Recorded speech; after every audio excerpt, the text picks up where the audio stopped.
आज़ादी के 5 दिन बाद 20 अगस्त 1947 को संविधान सभा फिर मिली, जहां एक तरफ स्वतंत्रता मिलने की खुशी थी तो वहीं कई शिकवे शिकायतें भी सामने आने लगीं। सभापति महोदय, इससे पहले कि हम आज की कार्रवाई शुरू करें, मैं आपका ध्यान एक अहम मुद्दे की ओर आकर्षित करना चाहूंगा। खबर है कि स्वाधीनता दिवस को आगरा के किले में लाखों लोग झंडारोहण के लिए इकट्ठा हुए थे। आगे खबर है कि एक अंग्रेज अफसर ने कहा कि अगर यूनियन जैक नीचे उतार के नया झंडा फहराया गया तो वो किसी भी फौजी को इस समारोह में शामिल नहीं होने देगा।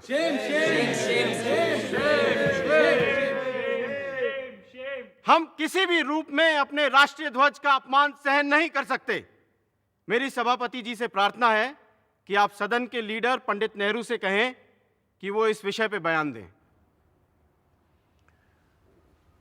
उन घटनाओं के मुतालिक जो 14-15 अगस्त को हुई, मैं सदन के नेता से गुजारिश करूंगा कि वो अपना बयान दें।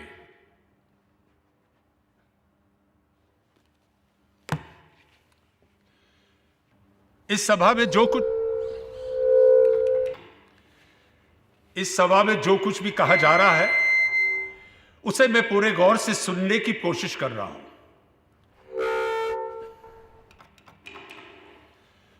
और जो कुछ भी कहा गया है उसका मुश्किल से मुझे 1/4 पल्ले पड़ा है।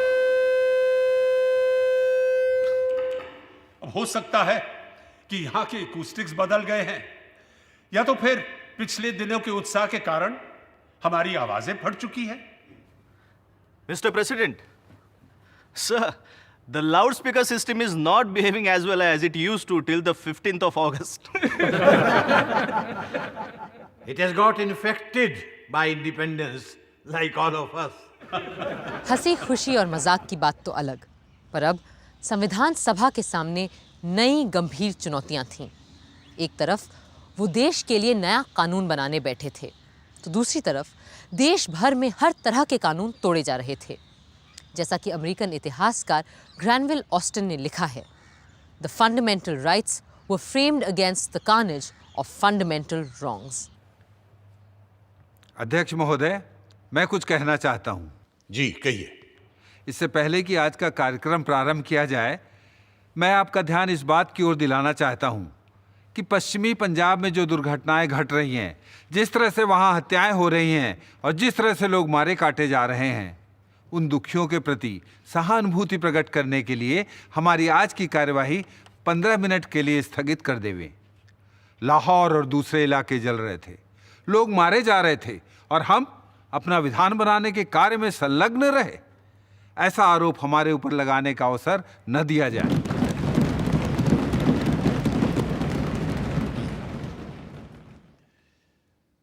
इसमें कोई शक नहीं है कि जो मुसीबत इस वक्त बहुत से लोगों पर गुजर रही है, उससे हमारी पूरी सहानुभूति है और हम जहां तक हो सकता है कुछ करेंगे और इससे बाज नहीं आएंगे।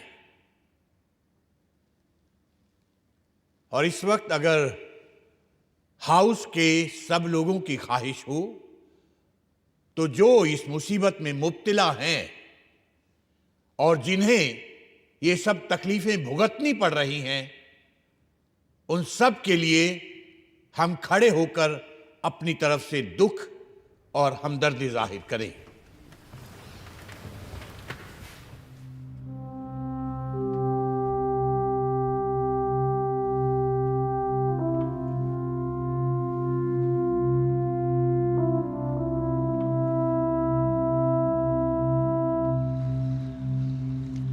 इसी सेशन में संविधान को बाकायदा लिखित रूप देने की दिशा में काम शुरू किया गया। तय पाया गया कि संविधान सभा के constitutional adviser sir Benegal Narsing Rau, जो पूरी दुनिया में संविधान के महान विद्वान माने जाते थे, सभा में पेश प्रस्तावों और कमिटीज की रिपोर्ट्स के आधार पर संविधान का एक मसौदा तैयार करेंगे और इस ड्राफ्ट की संवीक्षा या स्क्रूटनी करने के लिए 7 सदस्यों की एक कमिटी नियुक्त की गई। This assembly resolves that the committee consisting of Honorable Alladi Krishnaswamy Iyer, Shri N Gopalaswami Ayyangar, doctor B.R. Ambedkar, Shri K.M. Munshi, Syed Mohammad Saadulla, Shri B.N. Mitter and Mr. D.P. Khaitan be appointed to scrutinize the draft of the text of the Constitution prepared by the Constitutional Advisor, Sir Banigal Narsingh Rao, giving effect to the decisions taken already in the Assembly.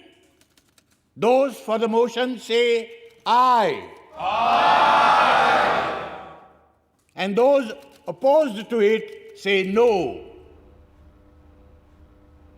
Ayes have it. Ayes have it. Ayes have it.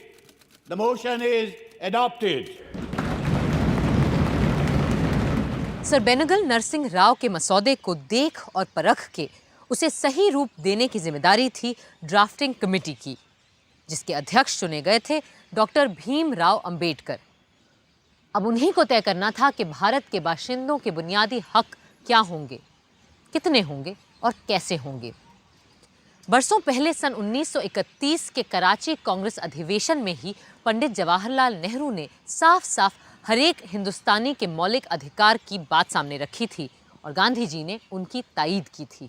आज हम कांग्रेस की तरफ से सरकार से ये मांग करते हैं कि आपको हर हिंदुस्तानी को उसके बुनियादी हुकूक देने ही पड़ेंगे। भारत माता की जय! भारत माता की जय! भारत माता की जय! हम मांग करते हैं कि हर शहरी को अपनी बात कहने, विचार रखने की आजादी हो।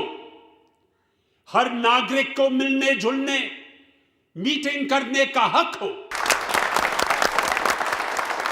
हम मांग करते हैं कि हर बशर को अपने मजहब को मानने और धर्म का प्रचार करने की छूट हो। हर जबान और इलाके के बाशिंदे को और खास करके माइनॉरिटी को इस बात का हक हो कि वो अपनी जबान और कल्चर को महफूज रखे। वंदे मातरम! वंदे मातरम! वंदे मातरम! हम मांग करते हैं कि हिंदुस्तान का हर मर्द और औरत कानून के सामने बराबर होगा, चाहे फिर वो किसी कौम, जात, फिरके का क्यों ना हो। और ये कि धर्म, जात पात, इलाके की वजह से सरकारी नौकरी देने में किसी के भी साथ कोई भेदभाव नहीं किया जाए। और हम मांग करते हैं कि किसी भी इंसान को गैर कानूनी गिरफ्तारी, तलाशी और कुर्की से ना गुजरना पड़े। हम सब एक हैं! हम सब एक हैं! हम सब एक हैं! और हम ये भी मांग करते हैं कि हमें इस बात की आजादी हो कि हिंदुस्तान का रहने वाला हर आदमी पूरे देश में जहां चाहे जाए, रहे, बसे और काम, नौकरी, व्यापार कर सके। जब तक ये सारे बुनियादी हक हर हिंदुस्तानी को नहीं मिल जाते, मेरा आपसे वादा है कि ना मैं चुप बैठूंगा, ना आपकी कांग्रेस पार्टी। पंडित नेहरू जिंदाबाद! पंडित नेहरू जिंदाबाद! पंडित नेहरू जिंदाबाद!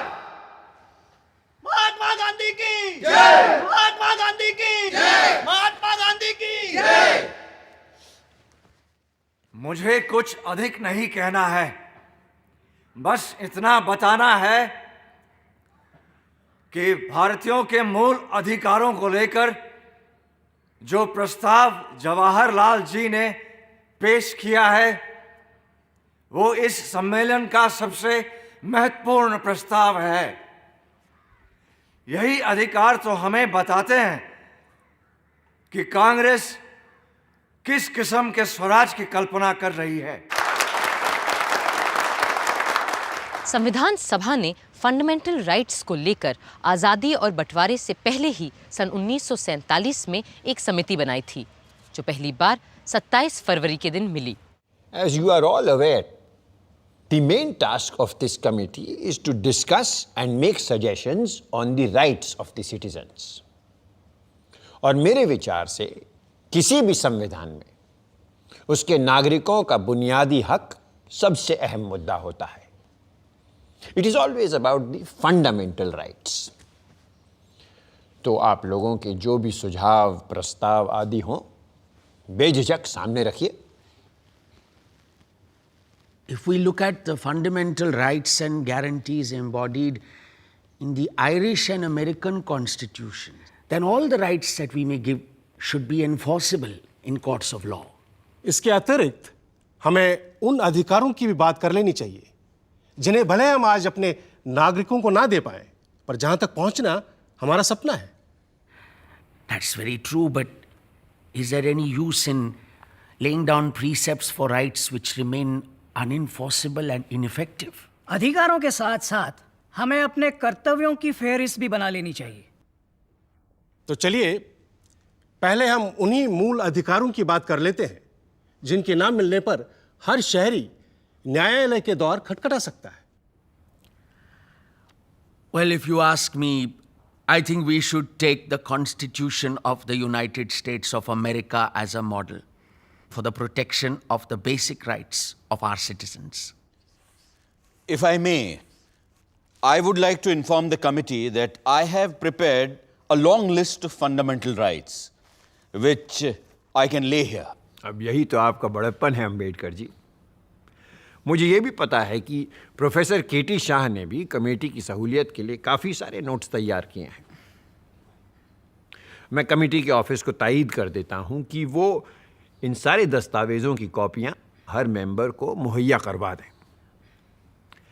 Now may I also suggest that the committee adjourns for at least 3 weeks, hence providing the members with enough time and opportunity to formulate their own proposals. I think you will have a consensus on this. Good. तो चलिए 1 महीने बाद मुलाकात करते हैं और आज यहाँ ये प्रण करते हैं कि फिर इस कमेटी का काम हम तब तक स्थगित नहीं करेंगे जब तक कि भविष्य के भारत के नागरिकों के मौलिक अधिकारों का एक पूरा खाका तैयार नहीं कर लेते।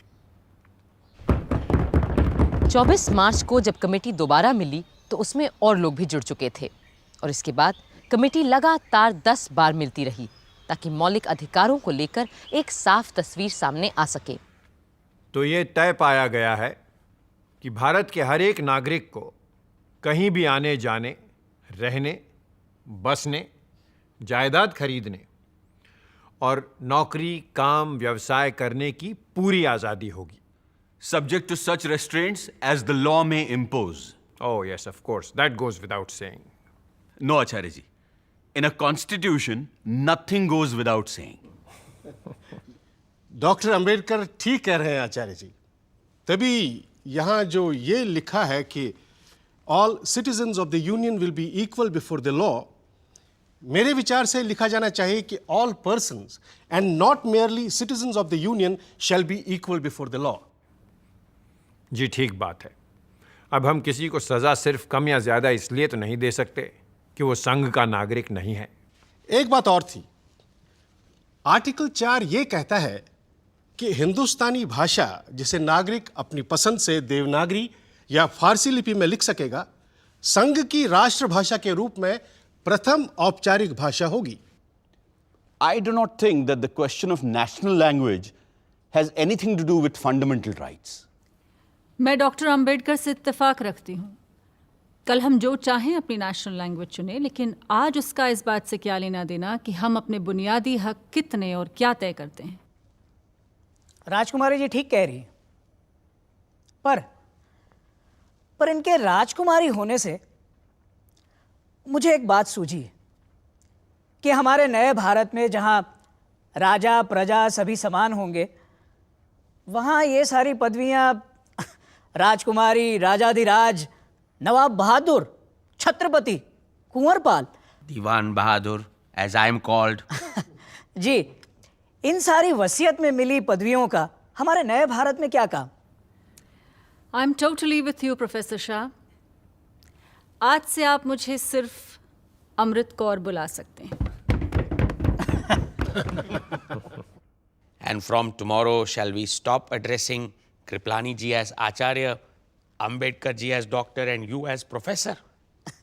नहीं नहीं नहीं, देखिए, एकेडमिक डिग्री और काम के पदनाम तो रहेंगे, पर ये खानदानी और पैदाइशी पदवियां खत्म।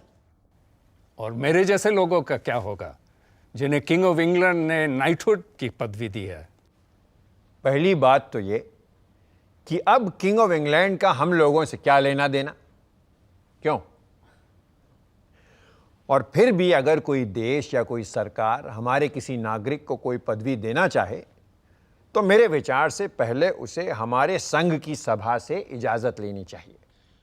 आचार्य जी, आज़ाद भारत के नागरिकों को अगर हम सबसे बड़ा अधिकार दे सकते हैं वो है आज़ादी का अधिकार।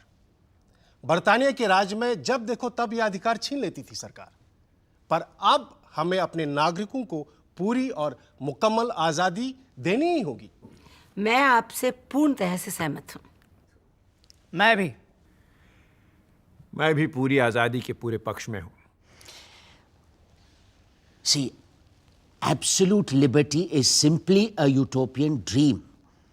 Just because we will become a free nation from tomorrow, society will not become free from crime or criminals.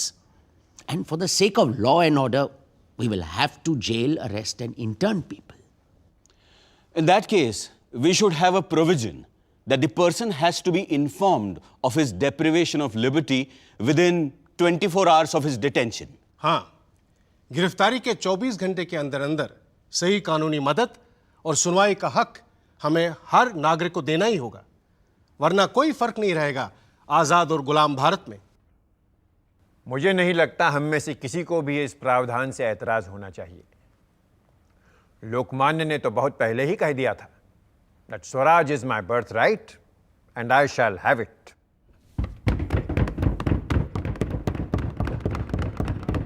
Here.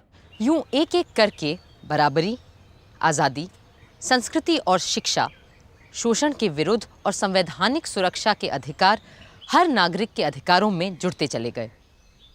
क्या होना चाहिए के साथ ये भी तय किया गया कि क्या क्या नहीं होना चाहिए। कई मुद्दों पर तो सब एकमत होते, तो कई विषयों पर वोट से फैसला होता और कई बार फैसला नहीं भी हो पाता। गुलामों से भी बदतर व्यवहार और अत्याचार हमारे गांव में हरिजनों और दूसरे गरीब लोगों पर होते हैं जब उनसे बेगार करवाया जाता है। बंधुआ मजदूरी के लिए कोई जगह नहीं होनी चाहिए हमारे भारत के खेत खलिहानों में। मुंशी जी, सिर्फ खेत खलिहानों में ही नहीं, न कारखानों में, न खानों खदानों में। गुलामी का नामो निशान मिटाना ही होगा हमें। और सबसे वाहियात बात है कि 14 साल से कम उम्र के बच्चों से खानों खदानों और ख़तरनाक कारखानों में काम करवाया जाता है। हम इसे कैसे बर्दाश्त कर सकते हैं? इसकी बिल्कुल इजाज़त नहीं होनी चाहिए हमारे संविधान में। I couldn't agree with Amrit Kaur ji more. Let me go further while on the topic of children. I propose that there should be no difference between legitimate and illegitimate children as far as laws of inheritance are concerned. पर इस तरह क्या हम शादी जैसी संस्था पर ही प्रश्न चिन्ह नहीं लगा देंगे? हमें याद रखना चाहिए कि हम तय कर चुके हैं कि शादी ब्याह जैसी चीज़ों पर हम अभी इस वक्त यहाँ बात नहीं करेंगे। For that matter, all the personal laws are not in our purview here. Here, we are not interfering with anyone's personal law. This is about children and their rights. And you, Diwan Sahab, are a learned man. And you know what Shakespeare says about this question of legitimate and illegitimate. Bastard? Why bastard? Wherefore base? When my dimensions are as well compact, my mind as generous, and my shape as true as an honest madam's issue.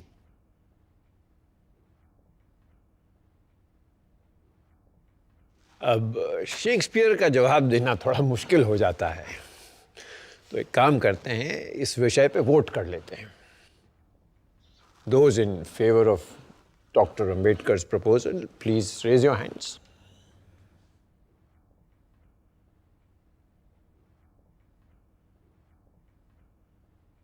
छह विपक्ष में, केवल 3 पक्ष में। क्या कर सकते हैं अंबेडकर जी? कभी जीत, कभी हार। And we must practice what we preach. ये एक जनतंत्र है आखिरकार। आचार्य जी, मैं यहाँ ये बात फिर से उठाना चाहूँगा कि अमेरिका की तरह हर भारतीय को कुछ साल सेना में बिताने ही चाहिए। Compulsory military training and conscription. But doesn't this also amount to slavery and involuntary servitude? ये स्लेवरी नहीं, सेवा का प्रश्न है अंबेडकर जी। तो इस पर भी वोट हो जाए। ठीक है, जो पक्ष में हैं हाथ उठाएं।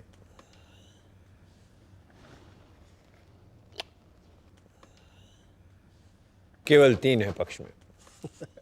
पर अगले मुद्दे पर सब मेरे साथ होंगे, ये मैं पक्का जानता हूं। I propose that universal adult suffrage must be guaranteed by the Constitution. सबका तो मैं नहीं जानता, पर मेरा वोट आपके साथ है मुंशी जी। और ये कि elections shall be free, secret and periodical. इस मुद्दे पर मुंशी जी मेरा वोट भी आपके साथ है। इसके अलावा चुनावों के लिए विधि द्वारा एक अलग आजाद इलेक्शन कमीशन का गठन किया जाएगा।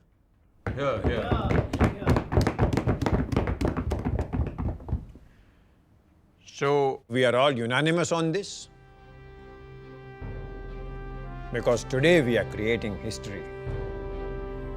आज संसार के इतिहास में पहली बार एक देश स्थापित होते ही बिना किसी जाति, धर्म, लिंग, वर्ण और प्रदेश के भेदभाव के अपने सारे वयस्क नागरिकों को मतदान का अधिकार दे रहा है। And believe me, this voting right is the greatest fundamental right that we will be giving to the citizens of our country. उस समय तक दुनिया के कई अग्रणी राष्ट्रों में भी कहीं कालों को वोट देने का अधिकार नहीं था, तो कहीं औरतों को, तो कहीं और दूसरे धर्म के मानने वालों को। लेकिन हमारा संविधान बनाने वाले एक नया इतिहास रच रहे थे। पर अभी और भी कई मुद्दे तय होने थे, और उनमें से एक था अभिव्यक्ति का अधिकार, the right to freedom of expression. I would like to suggest that a provision should be made by law to prevent the publication or utterance of seditious, obscene, slanderous, libelous, or defamatory matter, and to make such publication or utterance actionable or punishable. I want to add the words likely to promote class hatred. Though this does not actually come under sedition or any of the other things mentioned. And people will have a carte blanche to promote class hatred. We may add class or religious hatred. ऐसा करना खतरे से खाली नहीं है, क्योंकि ऐसा कानून दुधारी तलवार साबित हो सकता है। सत्ता में बैठी मेजॉरिटी पार्टी के खिलाफ बोली गई जरा सी भी बात को क्लास या कम्युनल नफरत करार देकर सजा दी जा सकती है, और ऐसी बातें अगर सत्ता में बैठे लोग फैलाएं तो उन्हें कोई छुएगा भी नहीं। I suggest let us be more comprehensive and say right of every citizen to freedom of speech and expression subject to criminal law. अभिव्यक्ति की आज़ादी को आज पूरी दुनिया में सम्मान दिया जा रहा है, और ये भी महसूस किया जा रहा है कि अगर किसी के वक्तव्य या लेखन से किसी विशेष वर्ग या धर्म के खिलाफ नफरत नहीं फैलाई जा रही है और उसे हिंसा फैलने का कोई डर नहीं है, तो आदमी को अपनी बात कहने का पूरा हक होना चाहिए, पूरी आज़ादी होनी चाहिए। If you put this in, then section 153A of the penal code stand nullified. Sir, आपसे बेहतर और कौन जानता है कि ताकतवर मेजॉरिटी वालों को कास्ट और कम्युनल हेट्रेड फैलाने से रोकना असंभव होता है। मैंने तो ये भी सुना है कि एक मर्तबा किसी अखबार को सेक्शन 153A को लेकर इसलिए मुकदमा चलाया गया था क्योंकि उस अखबार ने पुलिस के खिलाफ कोई लेख लिख दिया था। और दलील यह दी गई थी कि पुलिस अपने आप में एक खास तबका है और पुलिस के खिलाफ बात करके अखबार वाले एक खास फिरके के खिलाफ नफरत फैलाने का काम कर रहे हैं। Yes. We also started up certain periodical in Bengal. And even before the first issue came out, unofficial warning was given to us that unless we stop, action will be taken under Section 153. We had to stop. So, I'm afraid, so far as we are concerned, we do not feel quite safe if there is a provision of this sort. मौलिक अधिकारों में अभिव्यक्ति की आज़ादी तो हमें मिली, पर धारा 153A भी रही। इसके बाद समिति में जोरदार वाद विवाद हथियार रखने के अधिकार को लेकर भी हुआ। मेरा विचार है कि हर नागरिक को हथियार रखने की स्वतंत्रता हो, और मेरा सुझाव है कि इस संशोधन को क्लॉज 10 में जोड़ दिया जाना चाहिए। Would it be wise to have such a law? And in such a form? Doctor Shyama Prasad Mukherjee का कहना है कि हर नागरिक को हथियार रखने का हक होना ही चाहिए। फिर क्यों ना हम इसे मूल अधिकारों का एक हिस्सा बना लें? But to allow such a thing in the present state of our society will be a dangerous thing. The Arms Act has to be a central subject. I think this point is of some substance. There are two questions. One, whether every citizen should have the right to bear arms. And two, whether we need a uniform law throughout the Union. You cannot allow different units to make different laws with regards to bearing of arms. That would undoubtedly lead to complete anarchy, and it would cut at the very root of the security of the Union. But defense is a Union subject. किसी के हथियार रखने का देश की रक्षा से क्या लेना देना है? मेरा जाती ख्याल है कि शिकार को छोड़कर बाकी किसी भी वजह से लोगों के हाथ में हथियार देने से बिला वजह जान माल का खतरा बढ़ेगा ही, और हमें इसे अलाउ नहीं करना चाहिए। यहाँ शायद मेरी आवाज़ अकेली पड़ जाए, पर मेरे मन में जिस अहिंसक सरकार और समाज का तस्वुर है, उसके लिए हथियार को ताक पे रखना ज़रूरी है। And I would like my view to be recorded here. सोचने की बात है कि अगर अमेरिका की तरह हमें भी हथियार रखने का अधिकार मिल जाता तो हिंसा का बवंडर कहां पहुंच गया होता। पर नागरिकों के मूल अधिकारों को लेकर अभी बहुत सी बातों के बारे में सोचना था। विडंबना ये थी कि फंडामेंटल राइट्स तय करने वाली समिति को ही ये भी तय करना था कि कब ये मौलिक अधिकार नागरिकों के अधिकार नहीं रह जाएंगे। डॉक्टर अंबेडकर की दलील थी कि कभी कभी आपातकाल या इमरजेंसी में जब खुद राष्ट्र का अस्तित्व खतरे में हो तो संघ को पहले खुद को बचाना होगा, ना कि किसी नागरिक के अधिकार को। In the provision dealing with grave emergency, we have stated that all these fundamental rights are liable to be suspended whenever, in the view of the Union, it is necessary to declare an emergency.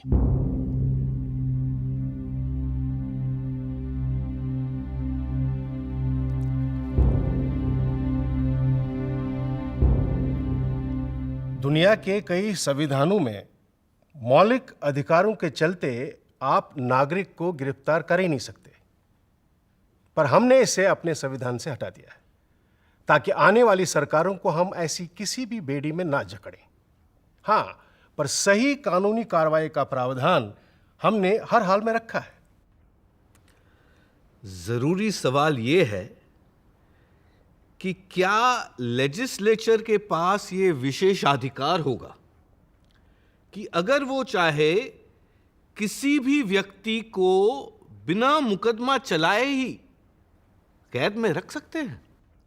ऐसा कोई अधिकार हम नहीं देने जा रहे हैं जिसके चलते सरकार बिना कानून और अदालत के सामने जाने का हक दिए किसी को भी गिरफ्तार कर ले। छोटी बड़ी कोई बात संविधान बनाने वालों की नजरों से छूटी नहीं थी। जैसे शादी ब्याह को लेकर उस समय चले आ रहे कानून को चुनौती दे डाली श्रीमती हंसा मेहता और राजकुमारी अमृत कौर ने। शादी औरत और मर्द दोनों की हामी से हो और वैवाहिक जीवन में दोनों का समान हक और बराबर की मर्जी हो। ये नुक्ता फंडामेंटल राइट्स में आना चाहिए। आना तो चाहिए, पर मर्द मानेंगे कहाँ? गांधी जी ने तो अपनी प्रार्थना सभा में ये तक कहा था कि मुख्तलिफ मजहबों और फिरकों के लोगों के बीच शादियां होना अच्छा ही नहीं, ज़रूरी भी है। और मैं कहता हूँ कि पति और पत्नी अपने अपने धर्म को ना छोड़ें। पर 1872 के स्पेशल मैरिज एक्ट के तहत ऐसी शादियों की मनाही है। अगर दो अलग धर्म के लोग आपस में शादी करें तो दोनों में से कोई एक अपना धर्म बदले, या फिर दोनों ये हलफ उठाएं कि दोनों नास्तिक हैं। मेरी एक सहेली को तो अपना धर्म बचाने के लिए स्विट्जरलैंड जाकर के शादी करनी पड़ी। अब ये बताइए कितने लोग इस बात को अफोर्ड कर सकते हैं? मेरे ख्याल से स्विट्जरलैंड की तरह हमें भी अपने आइन में ये बात कह देनी चाहिए कि धर्म दो लोगों की शादी के बीच किसी तरह का अड़ंगा नहीं डाल सकता। बिल्कुल। और अगर ये बात संविधान में शामिल हो गई तो अब तक चला आ रहा ये पुराना कानून असंवैधानिक अल्ट्रावायरस करार दे दिया जाएगा। मैं कमेटी को फौरन एक चिट्ठी लिख देती हूँ, फिर देखते हैं तुम्हारे और मेरे अलावा कौन इस मामले में हमारा साथ देता है। मर्द तो शायद ही कोई साथ दे हमारा। कम से कम एक मर्द ने तो साथ दिया इन दो औरतों का, श्री M.R. मसानी ने। फिर भी शादी का मसला बुनियादी हक में शामिल नहीं किया जा सका। यूं मूल अधिकारों पर समिति की कई बैठकों के बाद सरदार वल्लभ भाई पटेल ने सदन को एक पत्र लिखा और बताया कि कैसे समिति ने बुनियादी हकों को दो हिस्सों में बांटा है। The committee has recommended that the list of fundamental rights should be in two parts. The first part consisting of rights enforceable by legal processes, and the second part consisting of directive principles and social policy, which though not enforceable in courts of law are nevertheless to be regarded as fundamental in the governance of the country. The justiciable fundamental rights include rights of equality, freedom, relating to religion, culture and educational rights, and miscellaneous rights which include property and the right to constitutional remedies. 21 अप्रैल सन 47 के दिन fundamental rights committee की अंतरिम report Sardar Patel ने सदन के पटल पर रखी। कमेटी में इस विषय को लेकर दो तरह के मत थे। एक ये राय थी कि नागरिकों को ज़्यादा से ज़्यादा अधिकार देने चाहिए, जिनकी बिना पे वे सीधी तरह अदालत में जाकर अपने हक सिद्ध करवा सके। और दूसरी ओर ये राय थी कि बहुत ही कम मगर अहम मूल अधिकारों तक फंडामेंटल राइट्स को सीमित रखना ही उचित होगा। वो तीसरा मत जो हमारी कमेटी में पाया ही नहीं गया, वो ये रहता कि आज़ाद हिंदुस्तान में न पुलिस की दरकार है न जेल की। प्रेस, डंडा और बंदूक को पूरी तरह छूट रहे। हर एक को जो मर्जी में आए वो करने की संपूर्ण आज़ादी मिलनी चाहिए। सरदार पटेल को उम्मीद थी कि मौलिक अधिकारों जैसी मूल चीज पर तो बहुत से संशोधन नहीं ही आएंगे, पर 150 से भी ज्यादा लोग कुछ न कुछ बदलना चाहते थे या नई बातें जोड़ना चाहते थे फंडामेंटल राइट्स में। Sir, I do not understand why economic fundamental rights should not be included in these justiciable rights. Economic rights are essential while framing a country's constitution, and they must also be made justiciable. I do not understand why mines, key industries, and basic industries should not be nationalized. Sir, I hope the House will consider my suggestion seriously. शब्द अछूत और अस्पृश्यता की परिभाषा को लेकर तो कई आवाजें उठीं। Sir, the word untouchability requires clarification. Sometimes it means not being allowed to drink a glass of water. Other times, it relates to denial of admission of Harijans into temples or intercaste dining, intercaste marriage. Mahatma Gandhi has used the word untouchability in various ways on different occasions with different meanings. But, sir, untouchability is merely a symptom, the root cause of which is the caste distinction. And unless caste distinction is removed, untouchability in some form is bound to exist. In an independent India, everyone must enjoy equal social conditions.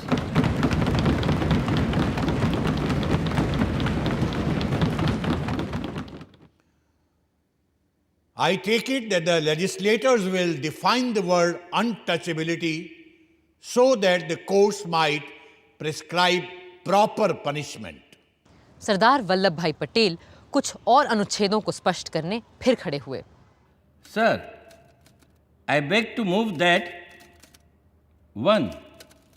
The state shall not discriminate against any citizen on grounds of religion, race, caste, or sex. 2. There should be no discrimination against any citizen on any ground of religion, race, caste, or sex in regard to A. Access to trading establishments, including public restaurants and hotels. B. The use of wells, tanks, roads, and places of public resort, maintained wholly or partly out of public funds, or dedicated to the use of the general public. Sir, the following word should be inserted after sex: or of dress worn of any nationality. It seems a laughing matter, but even today, on the threshold of independence, there are hotels which do not welcome people dressed in Indian style. Sir, I moved at the words schools, hostels, temples, or places of worship should be included. Although some schools are thrown open to Harijans in the villages, they are not allowed to sit along with caste Hindu students. They are asked to sit on the floor or at some distance. As regards temples, untouchables are made to worship God only from a distance and not from within the temple itself. I think untouchability is the sole cause of this.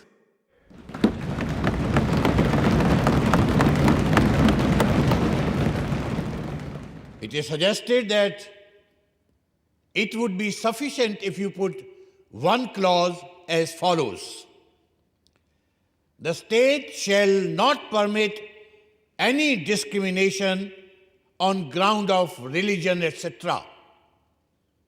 Put like that, it will cover all cases of private institutions as well as state institutions. 150 में से कई लोगों ने अपने amendments वापस भी ले लिए, लेकिन कुछ लोग ऐसे भी थे जो मूल अधिकारों के इस प्रस्ताव से बिल्कुल सहमत नहीं थे। सोशलिस्ट नेता सोमनाथ लाहिरी भी उन्हीं में से एक थे। I am constrained to say that these are fundamental rights from a police constable's point of view and not from the point of view of a free and fighting nation. Does Sardar Patel want even more power than the British government? An alien government, an autocratic government which is against the people and needs to protect itself? Certainly not. Here, according to Sardar Patel, a seditious speech is a punishable crime. If I say at any time in the future, or the Socialist Party says, that the government in power is despicable, Sardar Patel, if he is in power at that time, will be able to put Socialist Party people and myself in jail. Shri Rajgopalachari wants to go even further. Sardar Patel would punish us if we make a speech, but Rajaji would punish us even before we have made a speech. He wants to prevent the making of speech itself if, in his wisdom, he thinks that the fellow is going to make a seditious speech. That is not the basis of democracy. Sir, I want to ask, where does the policeman come in? We have had such a bitter experience of policemen in our country that the authors of this document have had to formulate these clauses in such a way so as to have the least possible interference of policemen. Sir, these provisions are intended to see that those people who believe in liberalism at one end and communism at the other will not be able to take advantage of these rights to pave way for totalitarianism. Several states of Europe between the two wars took advantage of fundamental rights to the extent that they came to power and paved way for Nazism on one hand and communism on the other. We have to safeguard ourselves against such a menace. Congress की बहुमत के बावजूद सरदार पटेल ने अपने मुखालिफ सोमनाथ लाहिरी के संशोधन को माना और राजद्रोह यानी सेडिशियस शब्द को प्रस्ताव से हटा दिया.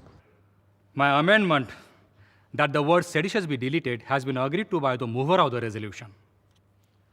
I am especially glad that the Congress party members did not take the advice of Professor Ranga, who thought that democracy and liberty are harmful to India because democracy and liberty are supposed by him to have helped the Nazis to come to power in Germany. Anybody who knows a little history knows that Nazism is not the result of having too much democracy. Nazism came to power in Germany because the rights and liberties that were given under Weimar Constitution were challenged by force by the capitalist classes in Germany with the help of Hitler's Nazi gangsters. ऐसे भी लोग थे जो चाहते थे कि हम अपने संविधान और मूल अधिकारों को तब तक तय न करें जब तक वजूद में आने वाले मुल्क पाकिस्तान का संविधान नहीं बन जाता. सर, जहां तक माइनॉरिटीज के अधिकार की गारंटी का सवाल है, इस मुद्दे को आने वाली सरकारों पे छोड़ देना चाहिए. यहां के लोग शायद ये देखना चाहेंगे कि पाकिस्तान में बसने वाली माइनॉरिटीज के साथ क्या होने वाला है. इसलिए यह मसला फिलहाल इतनी आसानी से सुलझने वाला नहीं है. मैं कहता हूं कि इस समस्या को ऐसे ही हवा में लटके रहने दें तो बेहतर होगा, जब तक कि हमें पता ना चले कि आइंदा के विभाजित हिंदुस्तान की शक्ल क्या होगी और उन इकाइयों में माइनॉरिटीज को लेकर क्या बर्ताव होने वाला है. Mr. President, sir, I am surprised at this statement of Mr. Tyagi. Rights of minorities should be absolute rights. They should not be subject to any consideration as to what another party may like to do to minorities within its jurisdiction. No matter what others do, I think we ought to do what is right in our own judgment. And personally, I think that the rights which are indicated are rights which every minority, irrespective of any other consideration, is entitled to claim. The first right that we have given is the right to use their language, their script, and their culture. We have stated that there shall be no discrimination in the matter of admission into state educational institutions. And no minority shall be precluded from establishing any educational institution. And the state shall not discriminate in giving grants. I cannot understand how there can be any objection to these rights. लोग कहते हैं कि महावीर त्यागी doctor Ambedkar को एक गैर राजनीतिक वकील भर मानते थे, जो स्वतंत्रता आंदोलन से बहुत दूर था और कभी जेल तक नहीं गया था. मगर डॉक्टर अंबेडकर की राजनीतिक सूझ और संवैधानिक सोच कितनी दूरदर्शी थी, ये समझने के लिए फंडामेंटल राइट्स के बारे में मुंबई के सिद्धार्थ कॉलेज के छात्रों को दिया उनका एक संबोधन ही काफी है। The idea of making a gift of fundamental rights to every individual is no doubt very laudable. The question is how to make them effective. The prevalent view is that once the rights are enacted in law, then they are safeguarded. As experience proves, rights are protected not by law, but by the social and moral conscience of the society. If the fundamental rights are opposed by the community, no law, no parliament, no judiciary can guarantee them in the real sense of the word. What is the use of fundamental rights to the untouchables in India? As the British political thinker Edmund Burke said, there is no method found for punishing the multitude. Law can punish a single solitary recalcitrant criminal. It can never operate against the whole body of people who choose to defy it. Social conscience is the only safeguard of all rights, fundamental or non-fundamental.